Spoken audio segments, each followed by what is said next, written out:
Good evening, everyone, and welcome to today's meeting of the Commonwealth Club of California. It's wonderful to see you all. I want to remind you, you can find us online at commonwealthclub.org, on Facebook and Twitter, and on the club's YouTube channel. You will also find us, as Kimberly had just indicated, in a month or so in our new home on the Embarcadero. I will hope that many of you will spend some time there and pay many visits to see our new facilities. My name is Richard Rubin. I am the chair of the Commonwealth Club's Board of Governors, and I am your chair today for this program. And now I am extremely pleased to introduce our distinguished senator and speaker, California's senior U.S. Senator, Dianne Feinstein. Dianne Feinstein has served in the Senate for 25 years, almost, and her career has been one of firsts. Let me just tick off a few of these accomplishments. She was the first woman ever elected U.S. Senator from this state, from California. She was the first woman to assume the chairmanship of the Senate Select Committee on Intelligence, of which she is the current vice chair. She was the first woman to serve on the Senate Judiciary, the Intelligence Committee, and the Rules Committee. And before joining the Senate, as you know, she was the first woman to be the mayor of the wonderful city of San Francisco. Over the years, Senator Feinstein has emphasized issues of national security, combating crime, and protecting California's natural resources. She has also established a reputation for working across the aisle. That is no mean feat in this era of polarization. Her contributions to the welfare of this state and our nation are inestimable.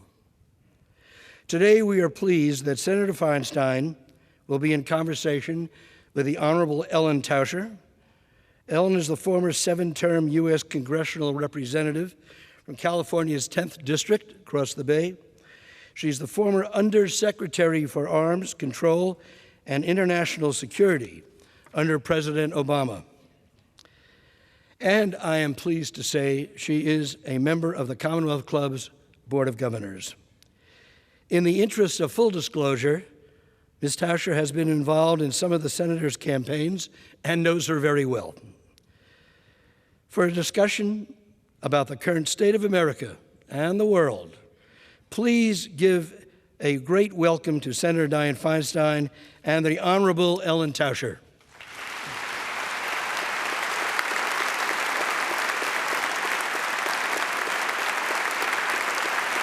Thank you.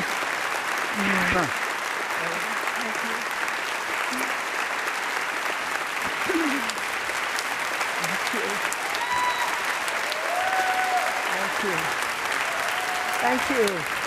Thank you. Thank you.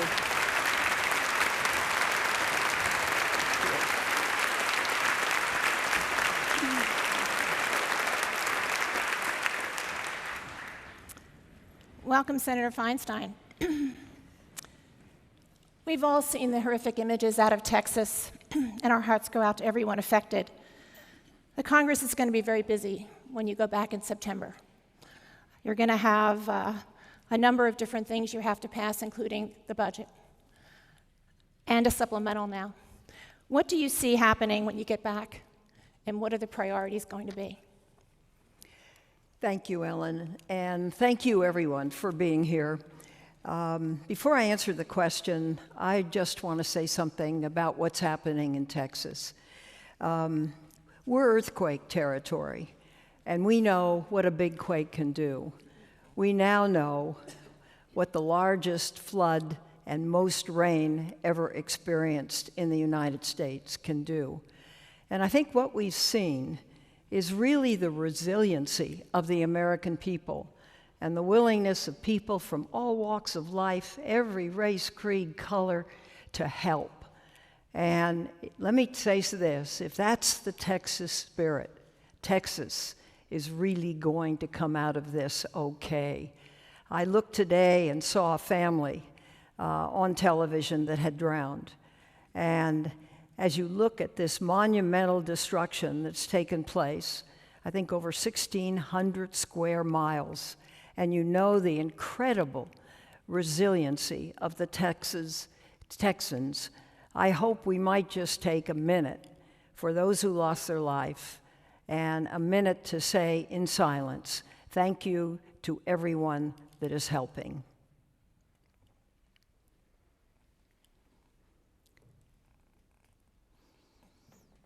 And now, I forgot the question.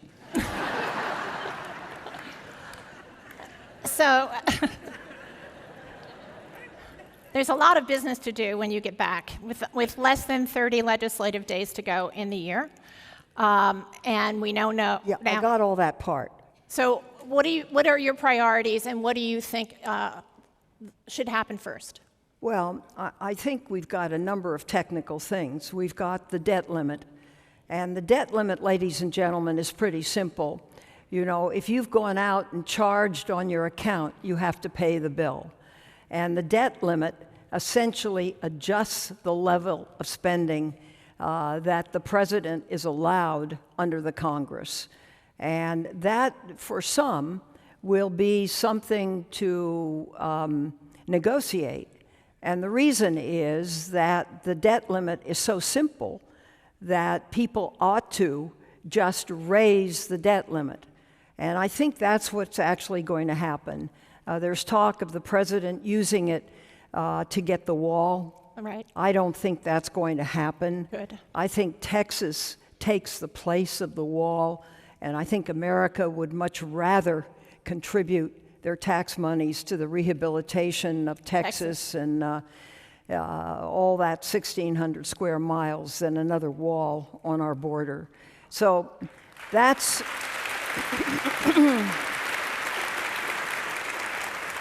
I think that's the first thing. Then there are a number of authorizations that expire, that have big authorizations that have to be renewed. Then something that we're all watching for is the president has said different things about a program called DACA, Yes. Which is 800,000 children that have been brought to this country, first coming in 2007. They have to have been here from 2007. They go to school. They're called Dreamers, and they want to stay in America.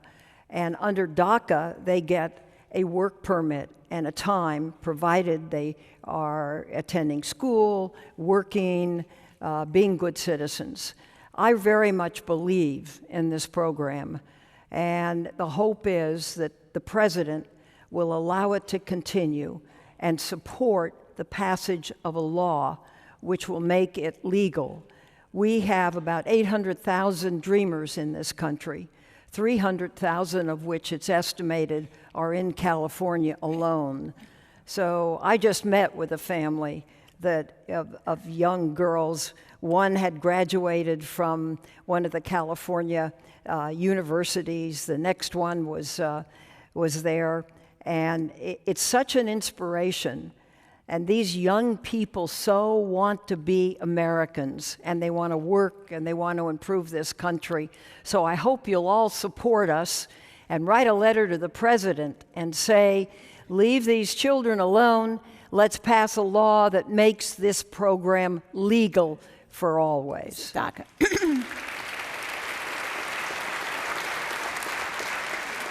This was the Sanchez family of Oakland, and this was the family that was deported above your objection.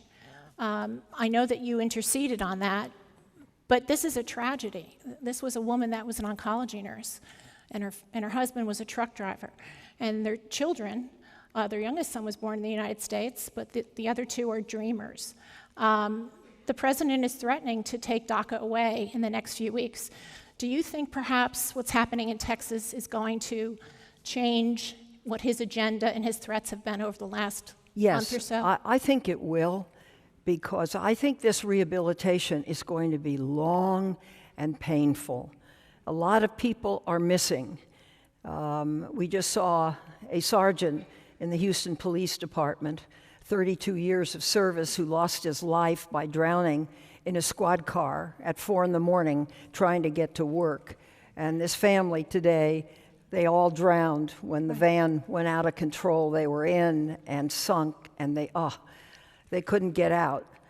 And I think the heart of America is really in Texas now. I think CNN has done a wonderful job in coverage, and I think what it shows is really what America is, that we care. We care about people, and we care about each other. And I think where this president needs to work is to bring people together. That's what a president does. You don't divide. You bring this nation, one nation, indivisible, under God, together. And I hope he'll begin to do that because it's long overdue. Well, you've been known throughout your career for having a bipartisan approach to politics. This is one of our online constituent questions. This person wants to know, what are your secrets to working? What are my what? Your secrets to working in a bipartisan way. Oh. Well, look, we're a two-party system, essentially. We're Republicans and Democrats. And the Congress is usually divided, Republican, Democrats. Of course, there are independents, and independents generally choose to be with one party or the other in the Senate. Well, what that means is when you have a bill, and you're either the chairman or the ranking member of the subcommittee or the committee, you have to sit down and work out difficult parts of that bill, which means you've got to be able to negotiate. And you've got to be able to compromise. And compromise, ladies and gentlemen, isn't a dirty word. Compromise is what moves this government forward. Close, we won't ever probably have a consensus, but we will have strong majorities. And if those strong majorities are bipartisan, the decision stands much more strongly than if it is just the decision of one party and then the next party comes into power and undoes that decision, which is now a good deal of what is going on with this president, spending his time trying to undo executive orders that President Obama put forward. So it's not an easy time, and for most of us who have served under other presidents, I've been there 24 years, I've served under Republican presidents, I've served under Democratic presidents, but I could always count on a level of stability, on a level of comedy, on a level, I remember traveling with George Bush out to a big fire in Southern California. And he came back and sat in the back of the plane, and we talked for 2.5 hours on the way out. And I saw him go up and down the lines of firefighters exhausted. This was a big fire in subdivisions in the San Diego area. And, I was so proud of him. 1,100 firefighters, he thanked them all. Mm-hmm. And, I'm proud. And I happen to be a Democrat, and he happens to be a Republican. That doesn't always make a huge difference. It's the heart of the man or woman, it's the mind of the man or woman, it's how much they want to get a project passed, a bill that they really believe in, a change that's going to be made in this country, that you can sit down and negotiate it. And this is what we have always done, and it works. The Tea Party came. The Tea Party, if they don't get their way, then they're not going to be for it. And you know that in the House, because that's where they are. And I just find that really so difficult to deal with, because they're such big issues: the war, peace. Right. We've got North Korea, we've got Afghanistan, we've got the Middle East. Plus, we have health care reform, we've got tax reform. And the only way you get there is by sitting down with the opposite party and working out the differences. Speaking of North Korea, one of our online constituents asked, if you were President Trump, we know you're not, Thank you. how would you handle the North Korea situation? Well, this is an interesting one. We have 28,000 troops at the DMZ on the South Korean side, their families also in Seoul. The North Koreans have 750,000 troops. If you stand at the demilitarized zone, which is a 25-minute drive from Seoul, you see a big flat plain and mountains in the background. The 750,000 North Korean troops are behind those mountains. In those mountains are rocket missile emplacements. They've been working on this for decades. And so here is the issue. The issue is that this particular leader, Kim Jong-un, has engaged in a missile development program far beyond what his father did. Right. And these intercontinental ballistic missiles will one day, they will miniaturize a warhead, and one day they will solve the problem of reentry from space back. But we know they can hit about half of the United States, Right. based on the trajectory that this last missile went up. We also know that they are hidden deep underground. And the difficulty is being able to get to them to disable them. General Mattis, Secretary Mattis, came over, and we sat in the secure room in intelligence, and he sort of took me through it, and why there was really no military scenario. Right. So what we have to do is encourage them to negotiate. Now, think about this. Do we really think we can isolate nations and that they will do better or come around because we isolate them? I don't think that's right. And my experience has been that it isn't. Whether that nation is Iran, whether that nation is North Korea, I would hope that we would be prepared to sit at a table in direct negotiations with the help of the Chinese. No more six-party talks, Right. because they didn't get anywhere. But really put forward a proposal that could take North Korea out of this isolationism, bring it into the community of nations with certain standards that they would agree to follow. And then we can solve this problem. But if you shine a light at night, or if you look down at night on the two Koreas, the South is blooming with lights from the air. The North has no electricity. People lights. don't have adequate food. No, And starving. it's a nation that happens to have, because they have taken it on, the development of very sophisticated weaponry. And they have done it well. Yes, they've stolen from everybody. And you know this stuff too, so Unfortunately, you I know do. that. Yeah. So, no, it's an enormously dangerous proposition, but I think your point is very well taken. We have to exhaust diplomacy anyhow before we ever use military force. But we don't even have a military option here because they've gotten ahead of us. They've hidden everything underground. They've made it impossible for us, and the proximity to the Republic of Korea and Japan makes it almost impossible to use a military option. Well, maybe the president was listening, and he can take up what you've offered. President Trump's comments after the tragic events in Charlottesville were widely condemned. Can you talk to us about your reaction to them? Oh, Charlottesville was something that I never thought would happen.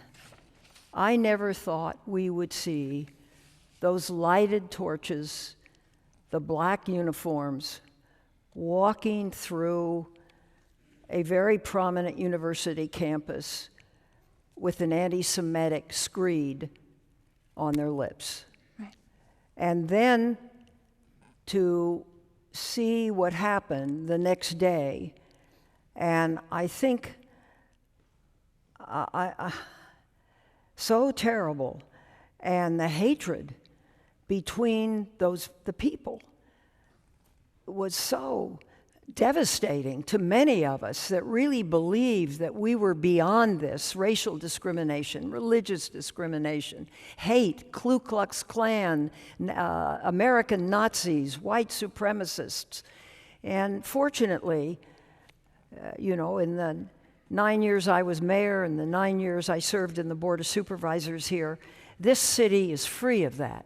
This city really appreciates different people and different talents and what they bring. And so we are so lucky to live here and not see, and we almost came close to it last weekend, but Yes. Fortunately, discretion was the better part of their activity, and they withdrew. So I think the president's statement was that he tried to placate both sides. You cannot placate American Nazis. You cannot placate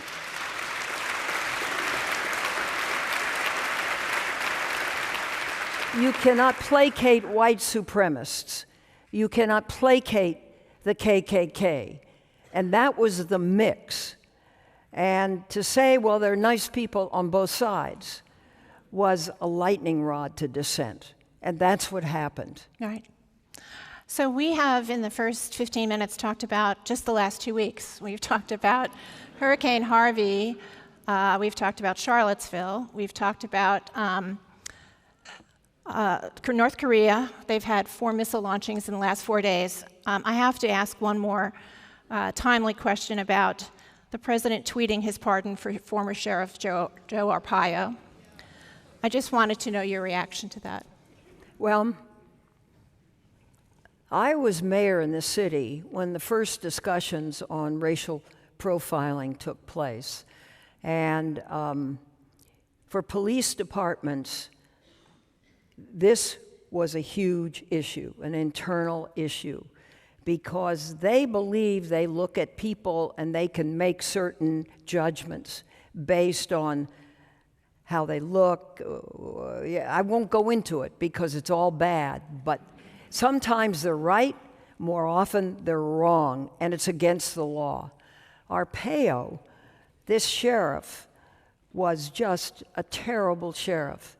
And without even waiting for the court sentencing, a federal court to sentence this man, the president pardoned him, which in my view sent a message to police departments all over the world, and particularly in our country, that racial profiling is okay. And ladies and gentlemen, it isn't. And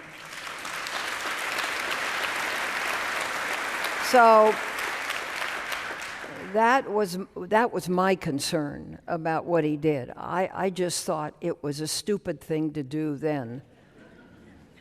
So you're the top Democrat on the Judiciary Committee and also a member of the Intelligence Committee. There are multiple investigations into what's going on, what had happened in the 2016 election with the Russian interference, and now there's also potential obstruction of justice. I think Don Jr. is coming to talk to the Judiciary Committee in September. Can you just give us kind of a sense of the state of things and where you think things are going? I can give you a sense of the state of play, but that's about it. The Intelligence Committee is doing work in the arena of intelligence. And the Judiciary Committee, of which I am ranking, is looking at the justice-related issues. And of course, that would be obstruction of justice. It would be the issue of collusion with Russia. And so what has happened is the chairman, Senator Grassley, and I think work well together. He is a very direct person, which I appreciate. He's got a very good sense of what's right and wrong. And I find he gives me a yes or a no, and I appreciate that. It doesn't finesse. He says what he thinks, and I think that's a very positive thing.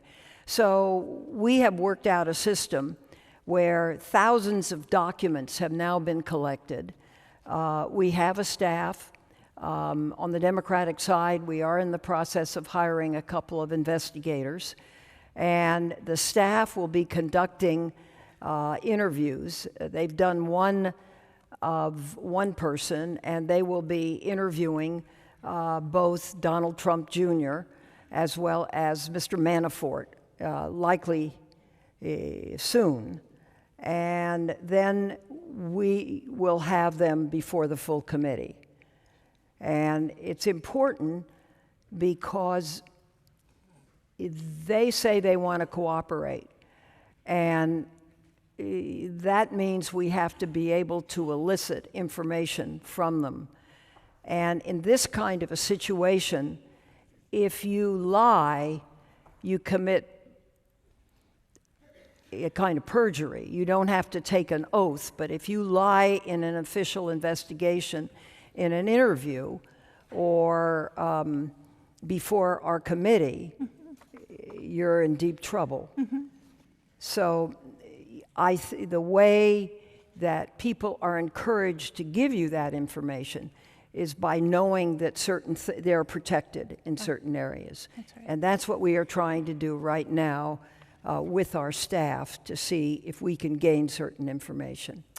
So lots of good questions here. The Trump presidency has unleashed an unprecedented wave of activism in the country, with everyday Americans much more engaged with their elected officials. How have you and your office responded, and how do you, as a senior senator of the largest state, stay connected with your constituents? Can I just show you something? I have one little note.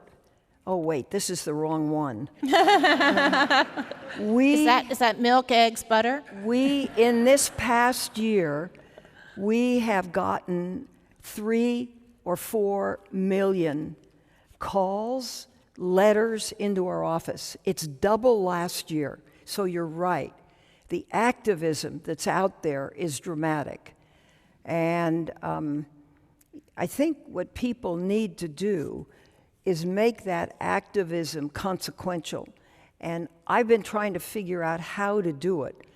And it really is, I encourage people, and particularly women, to run for public office, run for a school board, run for a city council, develop your expertise, develop your credentials so you can present yourself to the electorate as someone that's really worthy of being a House member, being a United States Senator, whatever it is, and start out that way, because we really need informed,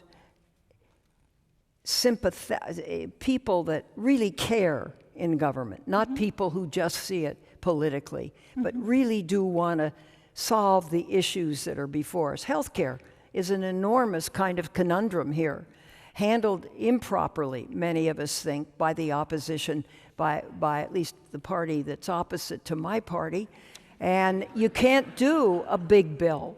They can't do tax reform, in my view, just with Republicans. They can't do health care reform just with Republicans. The big bills, which affect everyone's life, ladies and gentlemen, both political parties have to have a part of. And then the bill is generally going to be okay, substantial, okay, going to meet the needs of people as well as business or any other area of human endeavor. So the so-called repeal and replace is stalled in the House. The Senate wouldn't pass it. Next week, there'll be the first bipartisan hearings on strengthening and stabilizing the individual insurance markets, which are collapsing because of the uncertainty that repeal and replace put in the marketplaces over the last 2 or 3 years. Are you hopeful that we can find a bipartisan solution to stabilize the markets? And what do you think might be happening? Do you have anything that you're going to propose? Yeah, the majority of calls that we've gotten, and I would say there are tens of thousands on health care, has had to do with the individual marketplace. Now, the individual marketplace is that you buy your own health care plan. It's Kaiser Permanente, it's Blue Shield, it's whatever it is. But you're in the market for your own plan. What the government does is if you make below the poverty rate, which is $47,500, you get an income tax rebate subsidy to be able to lessen your premium cost. But if you make $1 over $47,000, you don't. So if you make $50,000, let's say you're a single woman, let's say you're 50, and you make $50,000, just to make it sort of symmetrical, you make $50,000 a year. To get insurance in this state, according to Covered California, you would have to pay $800 a month for it. That's 20% of your income. So what we have done is we have removed that cliff, and we have said we're going to go to percent of income. And the percent is that no policy can cost you more than 9.69% of whatever your income is.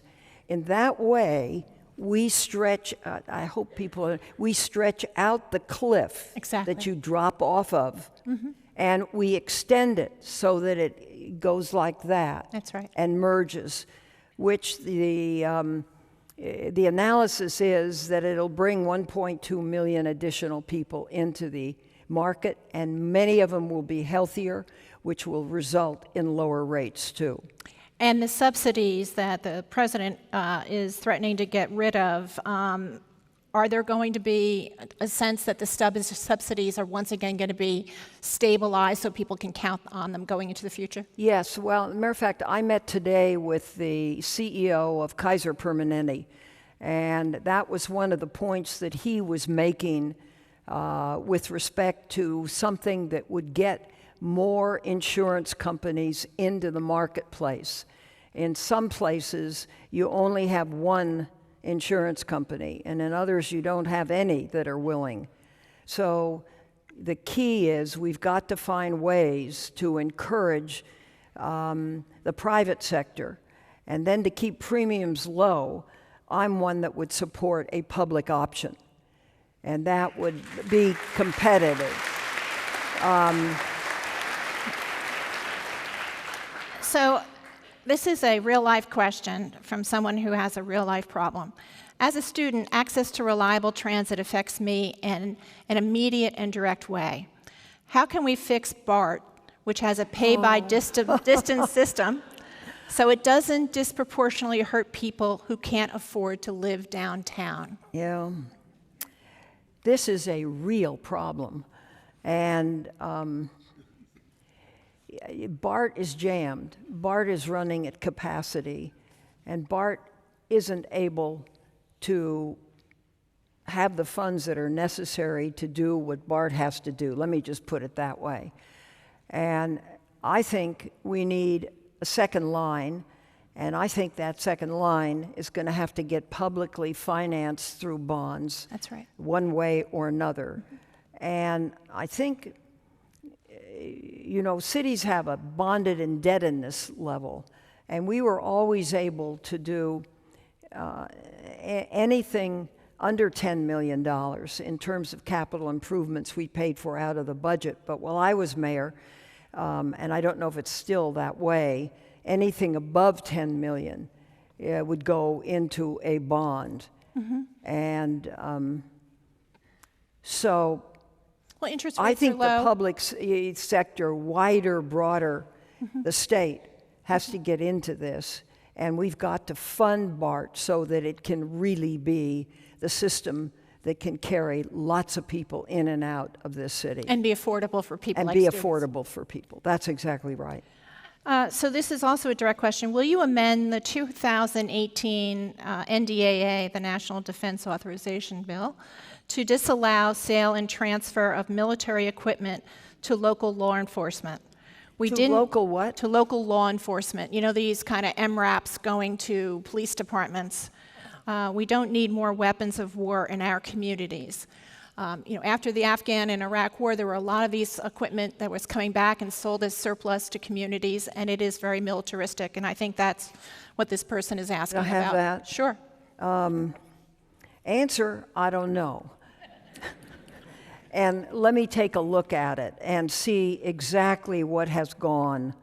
I agree that we don't need weapons of war in our communities.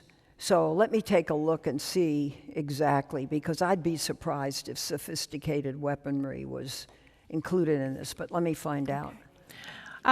What is being done to protect the Endangered Species Act? I missed that. What is being done to protect the Endangered Species Act?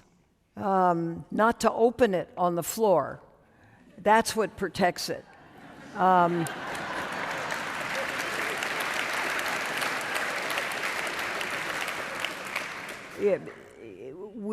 As some of you know, I did a water bill. And the one thing we did not want to do was open the Endangered Species Act, because it's a Pandora's box. And you would have a huge war over the Endangered Species Act, I believe. It has a place. It can be carried out. Wise management can handle any issues. So I believe it should not be opened up. And with the water bills that I have done, and something that we're looking at now, the one thing we will not ever do is open the Endangered Species Act. That's great. We've had a few questions about people that were present listening on live radio. I'm not going to ask this question. She doesn't like the question. Well, it's a question I think a lot of people are curious about because of the fact that you were there when Mayor Moscone and Harvey Milk were murdered. But I know that it's personally upsetting for you. This person wants to know, how did it shape your future? Oh, wow. Well, it took me a very long time. It took me about 6 years into my mayoralty to be able to sit in the chair where George Moscone was sitting when he was shot and killed. As many of you know, I was the one that found Harvey's body and tried to get a pulse and put my finger into a bullet hole when he tried to shield himself. The perpetrator was a colleague of mine. And what it was is kind of political gamesmanship, stress, all these things that enter in when somebody really isn't able to handle the job at hand. I knew Dan White, he was the perpetrator, very well. He was a policeman, he was a firefighter, he was married, he had a wonderful wife, he was struggling to make money at the time. He paid the board very little, and there was a lot of stress, and he resigned.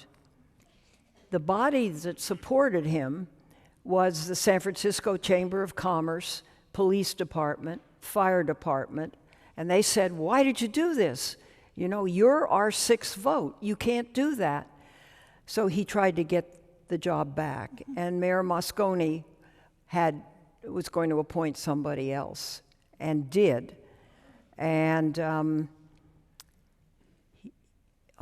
it brings back just, sorry. You asked that question. It brings back just a terrible, terrible time of a city just rent asunder, of hate running wild, and just a terrible, terrible time. And it was my job to try to put the bricks back together again, which I think over a couple of years we were able to do. And then the great symbol that we were there was 1981 and the glory days of the 49ers. when I never thought I'd see 1 million people in the streets, and yet they were, and they were hanging from lampposts and in buildings, and the whole city came together over the San Francisco 49ers winning the Super Bowl. So it's just interesting as I look back at how different things work in a city, what brings people together in kind of a common cause of, for some it may be opera, it may be symphony, it may be a good lecture, it may be a priest, it may be a cleric, who knows? But I never thought it was professional sports. And in fact, look at the Giants. But it did shape your position on gun violence. On what? Gun violence. Yes. Well, yeah, gun violence. When I went back, it was really 101 California Street. Yes. And that shooting, I remember his name, John Luigi Ferry, a disgruntled client in a law firm, walked in with a sack full of weapons and ammunition and began just shooting people. And I met with some of the victims afterwards and decided that I had to try to do an assault weapons ban, that these are weapons of war, that they shouldn't be on the streets. And it's a long story, but this is the way the Senate was in those days. I told Joe Biden, who had authored the crime bill, I said, Joe, I'm going to do an assault weapons bill on your crime bill. I said it in the cloakroom, and he laughed at me. And he said, just wait till the gunners get to you, Diane. You're new here. You'll see what happens. And so we had it out on the floor. There was no cloture vote, which there are now, which takes 60 votes to get to any controversial matter. There was a motion to table. Bob Dole, who was the Republican leader, stood up and said, this is an important bill. We should discuss it and vote on it. And we did. And we won the motion to table by 1 vote. And then the bill passed with 56 votes in the Senate. Schumer took it in the House. President Clinton got involved, and it got pushed through and became law. The problem with it was, in order to get the votes, I had to sunset it. Yes. Sunset means that you have to either it stops after 10 years or you renew it. And so the bill sunset. And that was the big mistake, because by then the Senate had changed. Yes. And you were never going to get that kind of a bill through. But it was aimed at drying up the supply over time, and by stopping the manufacture and the sale. But it did not take anyone's weapon Away. And so at that time, it would have diminished the supply, and did, and was beginning to by the time we got to the sunset. Yeah. What are your views on the renegotiation of NAFTA? Well, I voted against NAFTA. It was 1996, I think. And I'll tell you, I didn't believe it was a good deal for California. There was the great sucking sound of pushing things into Mexico. And I understand that for Mexico's development to some extent. But there were California industries that were suffering. So I was one of the no votes at that time, and I believe it should be renegotiated now in the modern age, so to speak. And, Madam Morris, with all of the factories down there, I think this is changing. I think we can create incentives to keep American manufacturing here. I really believe manufacturing matters. Yes. I really believe there are people that need production jobs and that we can do very well. And I remember the joint venture well between Toyota and General Motors in Fremont. That's just where the Tesla plant is now. And Tesla is doing very well. They're manufacturing in California. I'm disappointed they're making the batteries in Nevada, but we'll give them that part of it as long as we keep the cars here. And I think we really need to do some work to find out why, and some of it is some of our state laws Yes. that keep companies out. I'll just be blunt about that. And they'd rather go to Kentucky, and Right. that's where Toyota went. When they left the NUMMI plant, they went to Kentucky. Right. Well, you can figure that out. And that's something that I think we've got to take a closer look at here in California to get more manufacturing. And also to bring tech home. And ladies and gentlemen, the tech industry harbors trillions abroad that they don't bring home. And what many of us are looking for is a methodology to have them bring that money home. It's hard to do because they want a 4% tax rate if they bring it home. And it's not revenue neutral until 15%. And at 15%, it breaks even because there are companies that bring Right. their revenues home and pay the taxes. That's right. So I've had some discussions, and I haven't given up yet. I'm going to keep trying to get something that can bring the money home, and that money then can be used to create jobs here in the US. here.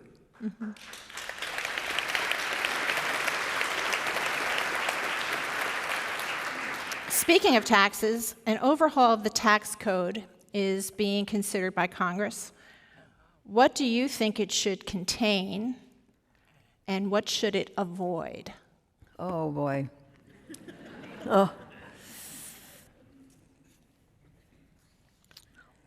Right now, it's very hard for me. I think one might look at the corporate rate. I think that's a fair thing to do, to see that it's regionalized and equalized. And competitive. I think the upper 1% of our country does very well with the taxes as they are. Remember, I think when Ronald Reagan became president, the tax rate was 75% That's right. for that 1%. And now, what is it down to? 39.6. 39%. So, and I think middle income taxpayers, I think that's where there really is hurt. Yeah. And where the tax dollars mean so much to the salvation of the family. And that's really where we ought to go to find a better system than what we have. I know that you're going to have to navigate this question, but I think it's on everybody's mind, and that's what you're good at, navigating these questions.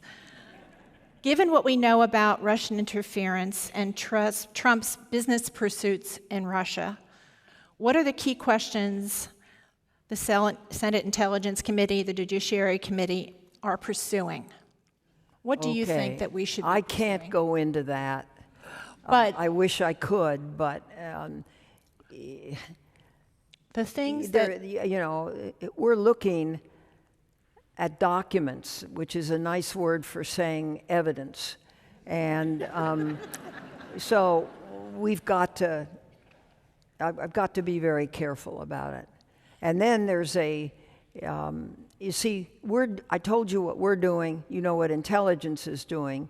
And then Bob Mueller, who incidentally was U.S. attorney when I was mayor, so I got Here in to San know him Francisco. there. And then 10 years head of the FBI, is really a superb individual and very talented, has a great team. They are doing a criminal investigation, a criminal counterterrorism investigation. So we'll see what happens there. So I think there's a lot of concern and question about the Paris Climate Accords and why, and I Not think there's counterintelligence. counterintelligence. So the deal signed in Paris on climate was an accord, not a treaty.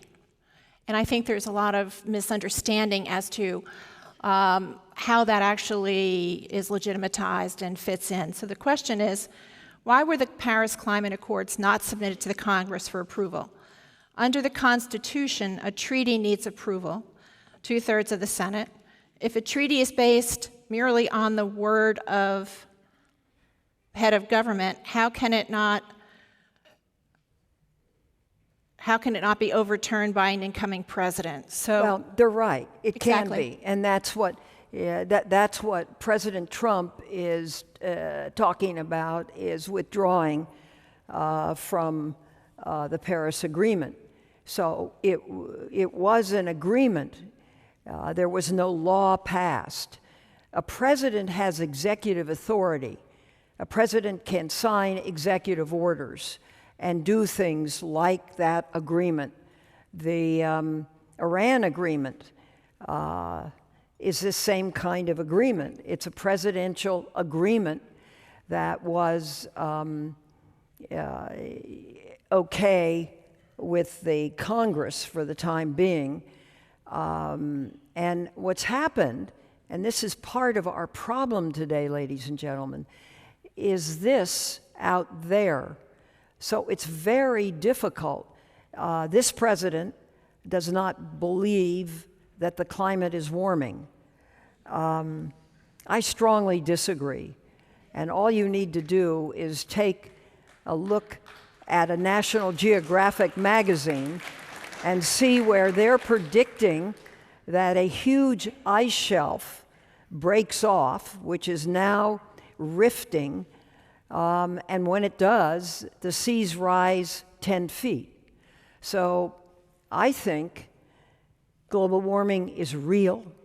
It's happening much faster than the scientists thought. We need to do, we've had 3 bills on the floor of the Senate in the time I've been there. Not one of them, I think, has gotten more than 38 votes. So we've got a big job to do out there by telling senators and House members and letting them see what's happening. I believe that what's happening in Texas now right. is part of the warming. The seas are warming. And in Antarctica, what's happening is all the huge glaciers are on beds under the ocean. The ocean is warming much faster there than anyone expected. So these glaciers are dropping off into the water. Mm-hmm. And they're huge. They're the size of states. Mm-hmm. And when they drop and melt, it's terrible. So, I mean, there are a lot of things that we could do. The question really is it too late? I'd make one other thing. Some predict the climate's going to warm 4 to 9 degrees. And if it does, there's nothing we can do. We destroy Earth. If we keep the warming 1 to 2 degrees, which is still possible, mm-hmm. then we can deal with it. So it isn't hopeless if we do the right thing. And, you know, I've really got to commend Jerry Brown. I mean, he's put this state in a clean fuel dimension. Yeah. So we are no longer in a place of reversing climate change, but we could retard it so that it is still sustainable for life. But we have to act now. That's correct. You have to act now.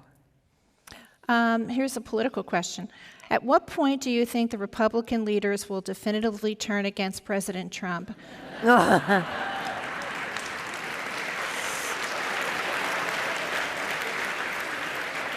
a little late by my watch. Criticize him publicly and urge his resignation or impeachment. Well,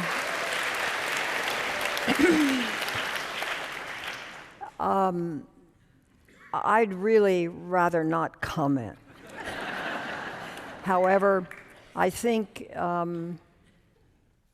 you all know impeachment, and the House brings the impeachment, and then the Senate sits as a court and votes. At the end, there's a trial in front of the Senate. And kind of been there, done that. It's not Yeah, we've both done that. not the greatest thing in the world, that's for sure.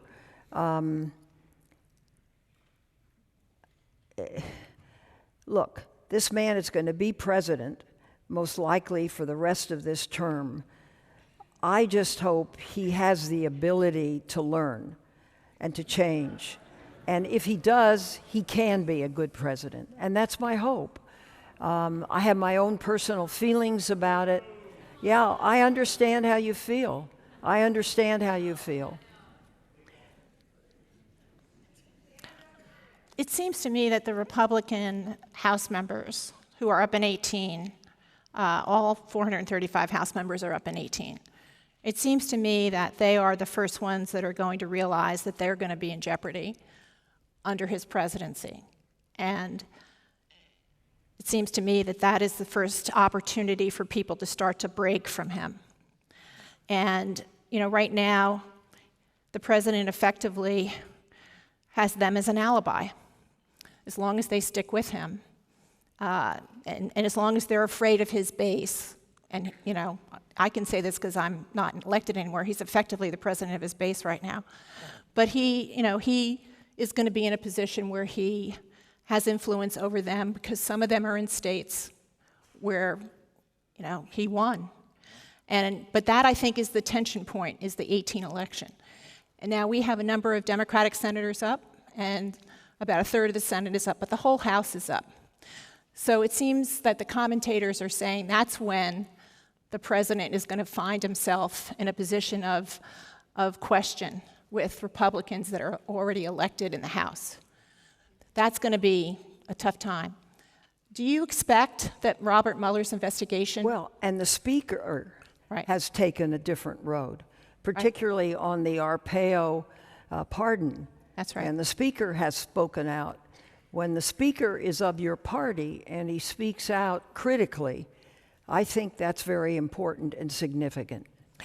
And he's also picking fights with people like Mitch McConnell and, to a certain extent, John McCain and others. Yeah, it's terrible that he would do that, particularly to McCain, because, I will tell you all one thing. If you're ever in a fight, John McCain is the person to be there with. We were in a fight on the torture report, and our torture report took 6 years to complete. And what it showed is that we were torturing and that we shouldn't have been. And it documented, the report itself is voluminous, 32,000 footnotes, 7,000 pages long. So this was the Senate Intelligence classified. Committee? This was the Senate Intelligence Committee? This is the Senate well, I was chairman. We did this report. And it was John McCain who changed the law in his defense authorization bill in the Armed Services Committee to prohibit torture. And that was not an easy thing to do. So I have a great respect for this. And he really helped me because I was under a lot of criticism for the report, which to this day, not one fact has been shown to be wrong. And we had a lot of people look at it. And we've got a summary that's published that's 500 pages that you all can buy for $16. And it stood up. And it's right, and it's what we did. And when we do wrong, the greatness of America is we don't hide it, we admit it, and we make the change.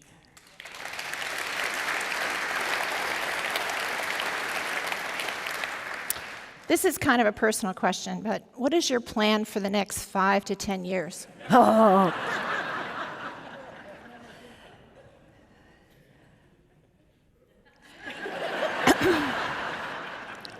Next question, please. So we have three very similar questions. What advice do you have for young professional women today? What advice would you give to women who want to make a change in our global climate? And what words of wisdom would you give to my daughters in regards to collaboration in the workplace or any organization? Okay. Women today are so lucky. When I went out for my first job in 1955, women need not apply. That was just a fact. The world has changed, and women are accepted today. They are accepted as surgeons, they are accepted on the Supreme Court, they are accepted as farmers, they are accepted all across this society. It is a great time to be a woman. And women like to solve problems. Women don't have the kind of, how to say, you know from the house. What the women really concentrate on trying to get something done. Yes. And it's a trademark, and it's important. So I would say to young women, get the best education you can, and then begin to think about what you want to do for the rest of your life. Work to your long suit, not your short suit. Don't do something because you think some of your parents or somebody else wants you to do it. Figure out what you want to do, and then figure out that you want to do it for the next 50 or 60 years of your life. Because I believe many of you will have that opportunity. And work toward it. Be a small fish in a big pool, if you can, for a while.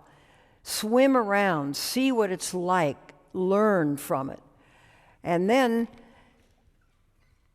maybe run for public office. Maybe run for the school board, the town council. Get your portfolio of expertise. And then the world's your oyster. Then you can organize, you can go out and you can run for the House, you can run for the United States Senate. But women have to develop that portfolio of expertise. And my big disappointment is they don't want to start with a local body and do it well, but they want to go right for the House of Representatives. I think I did that.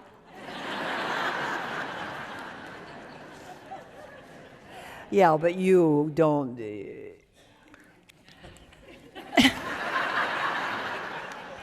She had lots of experience. I trust did. me. I was 45 when I ran. I was old enough.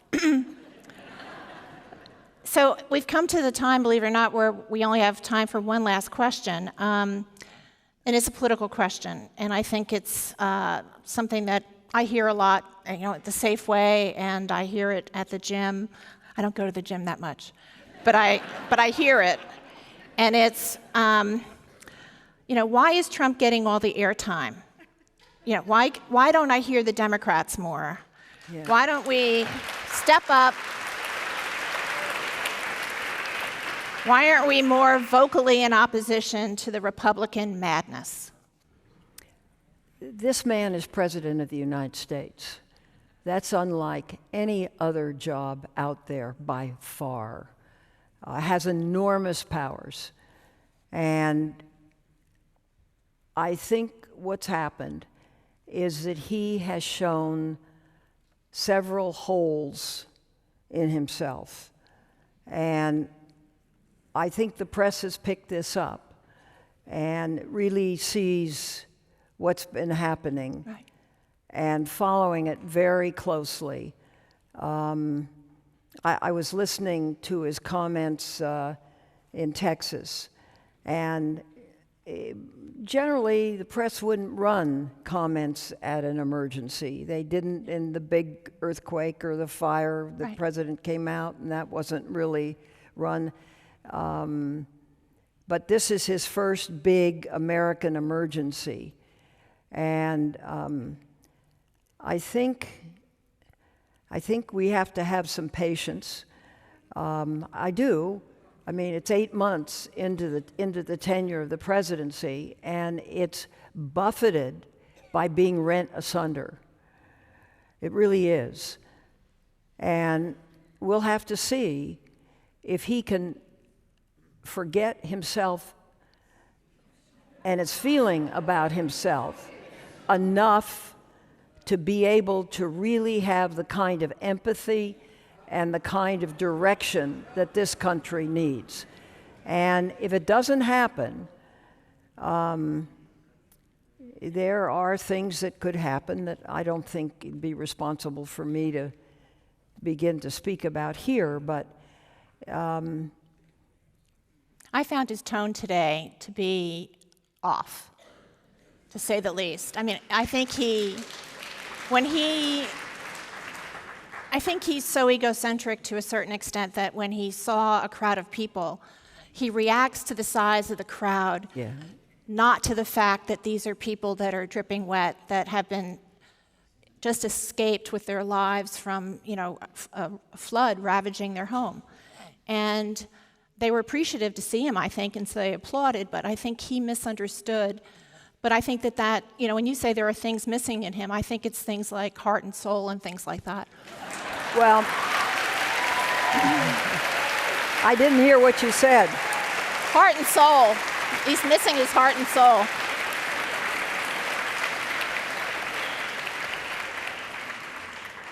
I think he's, but I can say that, and, I wouldn't say that if I was still elected.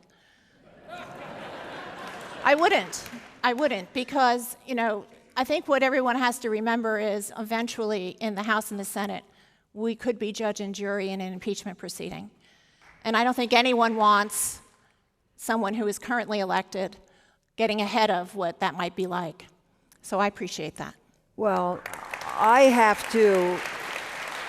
to be able to get things done. That's right. And I don't know that you would want somebody who couldn't get a bill passed and signed. And, we just did that with a water bill. And the only reason we're able to do it is because it was bipartisan. Mm-hmm. And that's a fact of life right now. So for those of us that put things together, you have to work with people. And a punch in the nose isn't going to do it. But it's 8 months into it. The record's going to be clear. People are going to make a decision. The one thing that he needs to do, in my view, is bring this nation together. And he hasn't done that. And that's a big problem, because when this country divides, you have what you had in Charlottesville, and you had that terrible response to Charlottesville, and that's not what we need or want. Well, let's all thank Senator Dianne Feinstein. Well, thank you. Thank you. We also want to thank everyone here, as well as our audience on radio, television, and the internet. I'm Ellen Tauscher, and now the meeting of the Commonwealth Club of California, the place where you're in the know, is adjourned. Thank you. Okay.